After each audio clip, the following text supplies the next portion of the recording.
mawa rokok.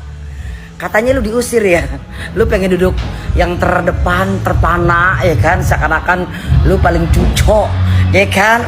Ternyata sama yang punya hajat, yang punya gawe, lu diusir, suruh duduk di belakang. Bener nggak itu? Gue cuma lihat TV doang, ya Allah, ya kan. Sakitnya nggak seberapa, malunya ini cuy.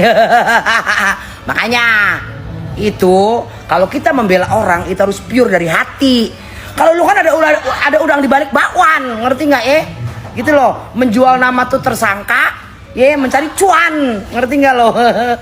Ini mah lagi live di pengadilan aja, pasang keranjang kuning, ya mau istirahat dulu gitu loh ya, ikut berduka gitu loh.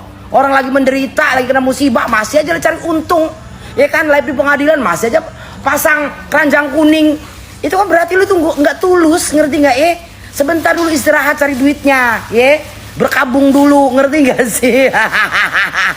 Ya kan?